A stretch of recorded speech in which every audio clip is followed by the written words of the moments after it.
It's another beautiful Monday evening and a warm welcome to you on another edition of Power Links. I am Bolanle Oluchi Babalola.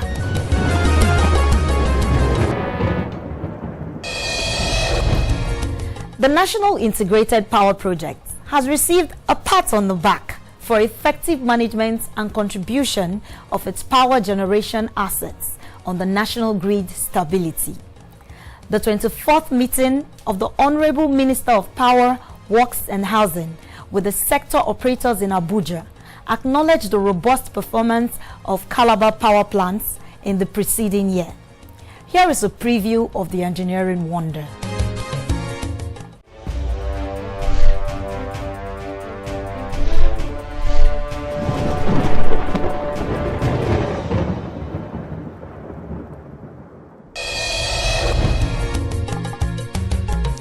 This is the Calabar plant, registered and titled as Calabar Generation Company with the Nigerian Electricity Regulatory Commission.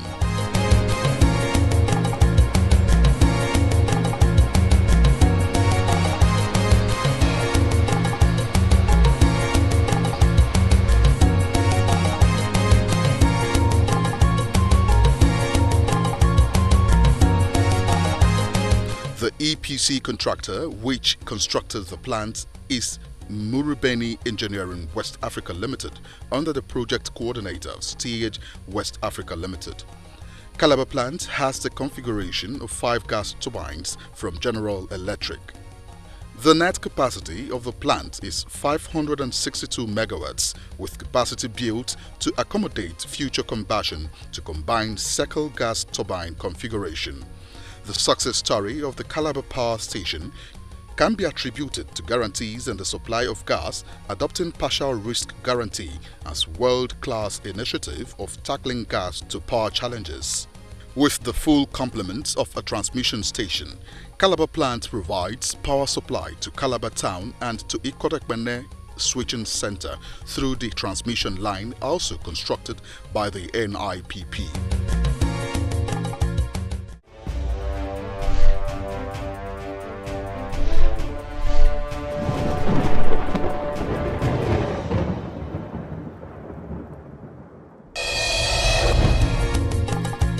The National Integrated Power Project is working with preferred bidders on privatization of its 3 generation companies.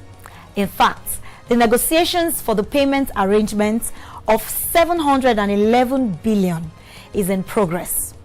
The power plants include the 560 megawatts Calabar Generation Company, 513 megawatts Omotosho plant, and 434 megawatts Geregu plant in Kogi State.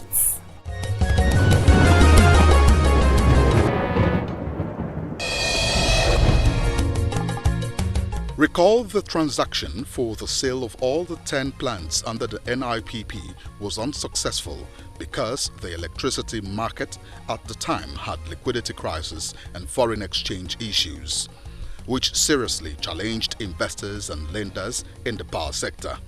It would also be recalled that preferred bidders emerged for the 10 thermal plants in March 2014, seeking to own 80% equities of $5.8 billion, about 2.09 trillion naira, in the plants, while government retains the 20% equity. The initiative to entrench the privatization of the 10 GENCOs under the National Integrated Power Projects (NIPP) is in phases. The 3 operational GENCOs and preferred bidders in the first phase are EMA Consortium, which won Calabar GENCO at $625 million. Omotosho Electric Power won Omotosho GENCO at $659.9 million. And Seoul Electric Power Limited won that of Geregu GENCO at $690.2 million, totaling $1.975 million. These amounts will be subjected to consideration by the NDPHC and the Bureau of Public Enterprise (BPE) by the technical and financial committees of the privatization before advising the Vice President for a decision to hand over the plant to the investors. It is to be appreciated, investors will own 80% share of the 3 plants while the federal government retains 20%.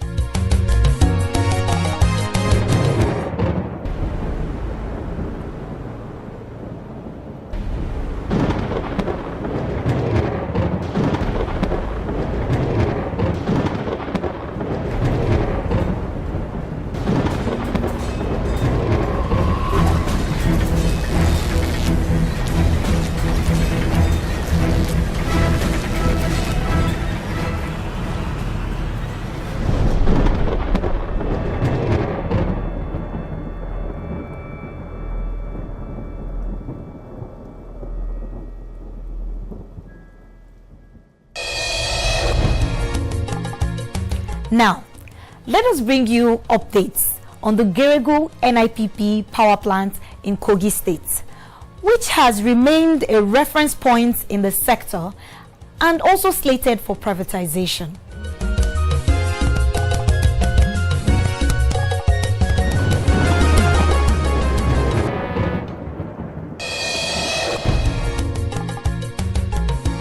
As part of engagements while attending the 22nd meeting of power sector players in Kogi State, the managing director of the Niger Delta Power Holding Company Limited, Chiedu Ubo, inspected the plant to monitor its performance.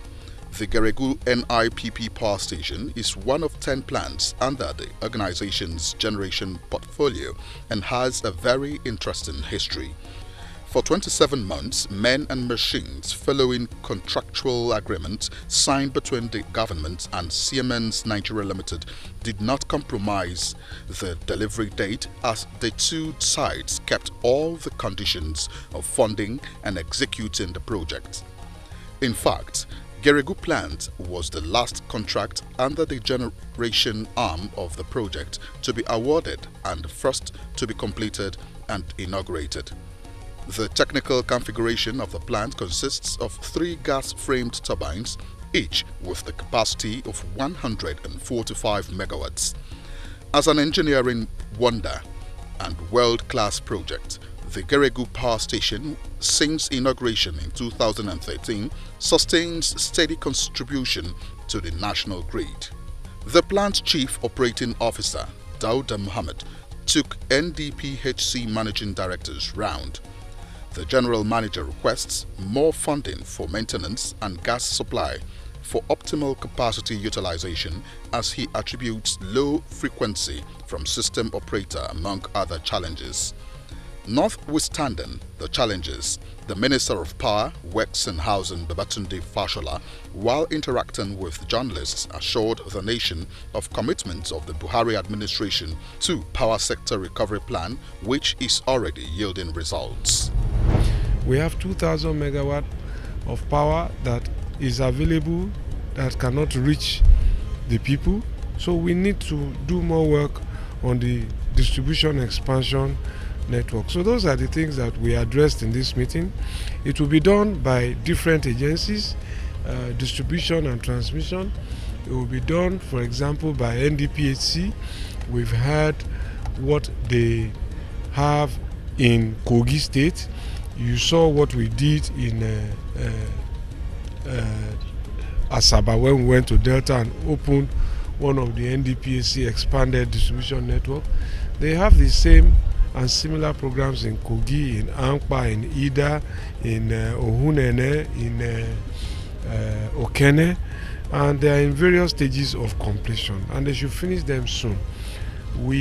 This NDPHC is also involved in some distribution programs in Ihiala and Okija. Okija will finish before the end of the year, so they should have power.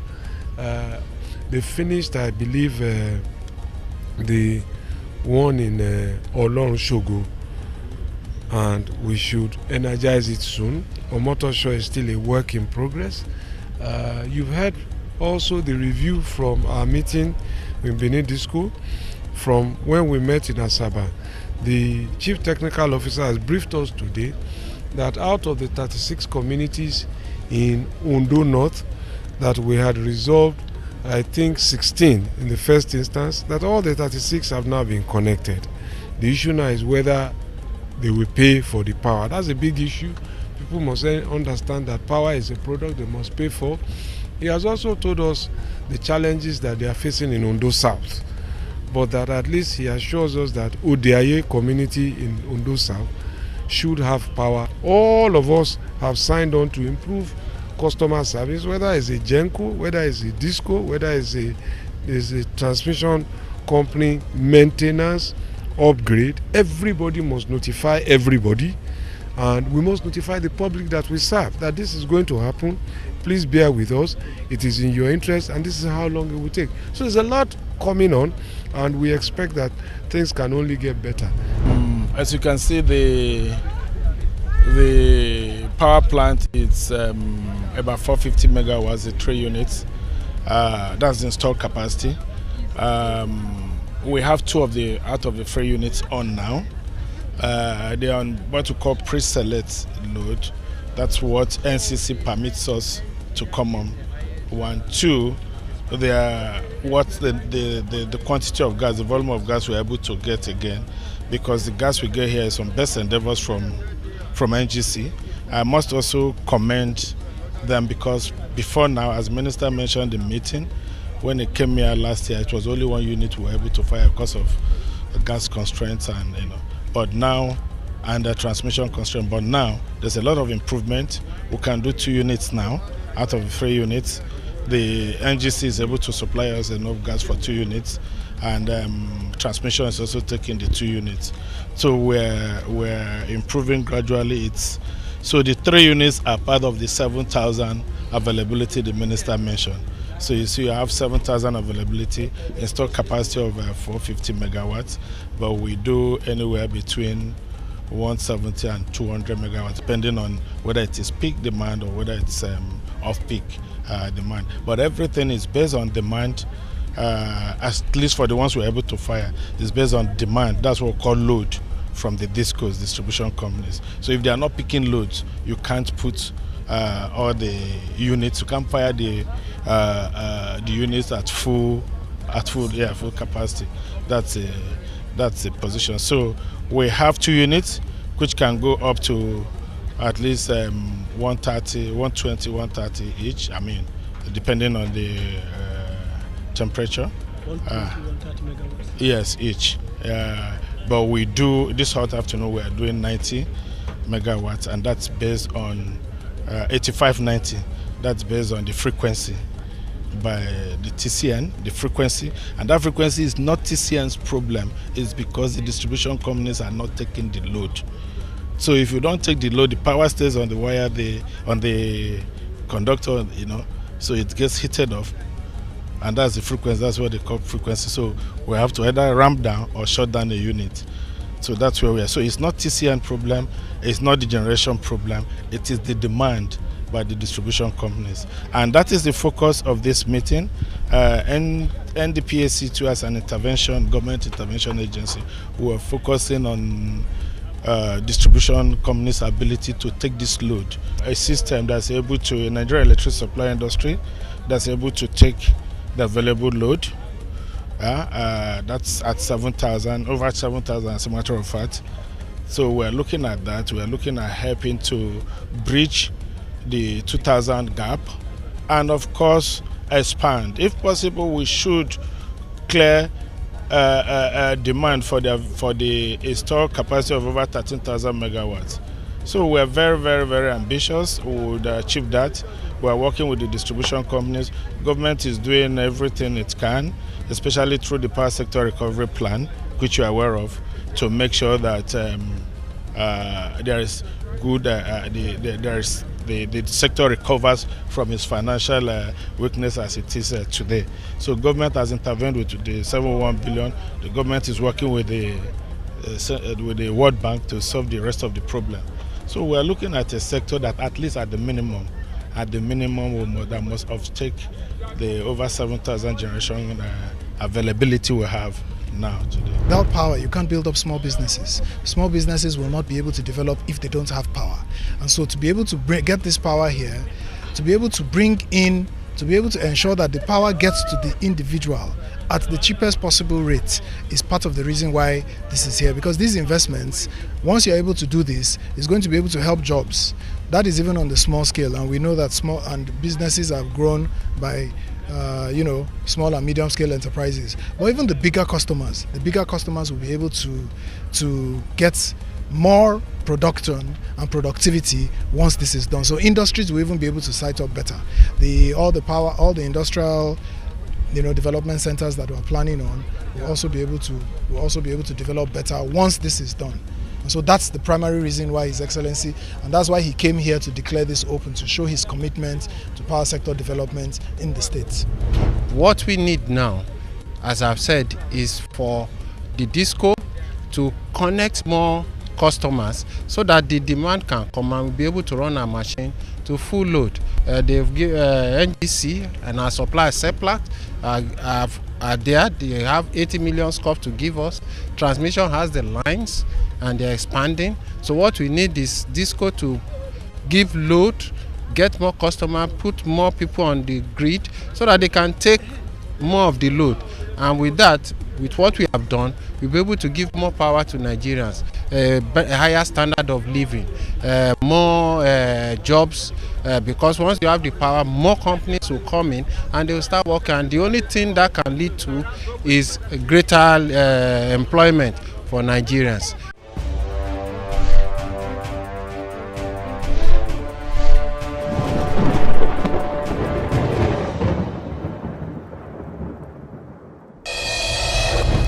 At the meeting of sector participants, Governor Yahaya Bello used the opportunity to highlight some of the challenges of power delivery to his state and promising to ensure adequate security of power installations as the minister responds to the issues raised. Various communities in Kogi State and across the country that requires this power will have enough power. Let me give you a particular analogy. When I assumed office, there are some communities between Lokoja and FCT that over 30 years have never seen electricity. But we intervened and today they have electricity. If there is not enough power, generated, we would have been able to intervene in that area and today they have power. Also, as our own token contribution in order that we support the ministry and the power sector, the dispute that arose sometimes back in Kaba, I had to immediately, upon assumption of office, wade in and resolve that particular incident. And today, the transmission company are working effectively, and I know very soon they'll complete that particular job. When the Honourable Minister, was coming, when I was told that he was visiting Kogi State, there are a lot of requests that I had, penciled down to request from him. But from his remarks, the private, meeting I had with him, and what he has stated out here, he has virtually solved the whole problem, for us. All we need now is just patience for all the various communities that we have in Kogi State. One, to identify them, and then by the time the various interventions that is ongoing now, the various substations and heavy duty transformers and the rest are being installed, I think Kogi State will have any cause to complain about power again. So for Geregu 1 and Geregu 2, only one turbine was running in each of them out of 3 turbines combined, making a total of 6. So we had roughly just very minimal capacity. Today, all the 3 plants, the 3 turbines are running because there is now some gas. Indeed, the new problem now is that we are managing the operation of the turbines, curtailing them from running to full speed because there is not enough demand at the distribution end to take all the power.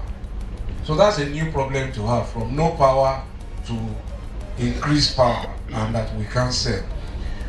With the same results being seen in many of the other generation companies, what we now have as a country is that our power production has reached an all-time high of over 7,000 megawatts. So it means that our policies are working, it means that our programs are working, and we are also now able to evacuate substantially all of that power by transmission. So TCN has also done its part, moving as much of the power and improving and completing its projects. And the intervention of the state government here with respect to the Kaba station means that again we will see some progress there. The distribution companies have not been left behind. They have also invested in their distribution assets.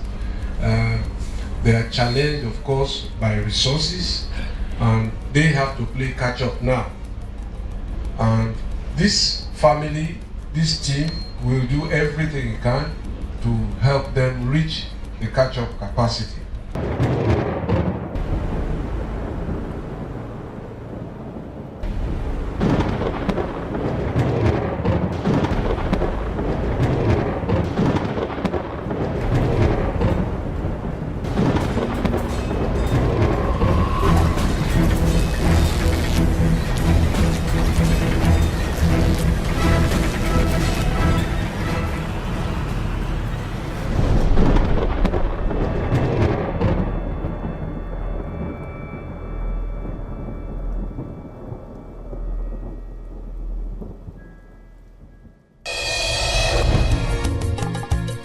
The communique at the end of the meeting identified and commended the NIPP for constructing key injection substations in parts of the state, which have since been put to use. Other projects completed in Kogi State include expansion of the Ajokuta transmission station and the new substation in Lokoja. Before ending this program, let's have this fact sheet about NIPP.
This is Power Links, and thank you for watching this edition.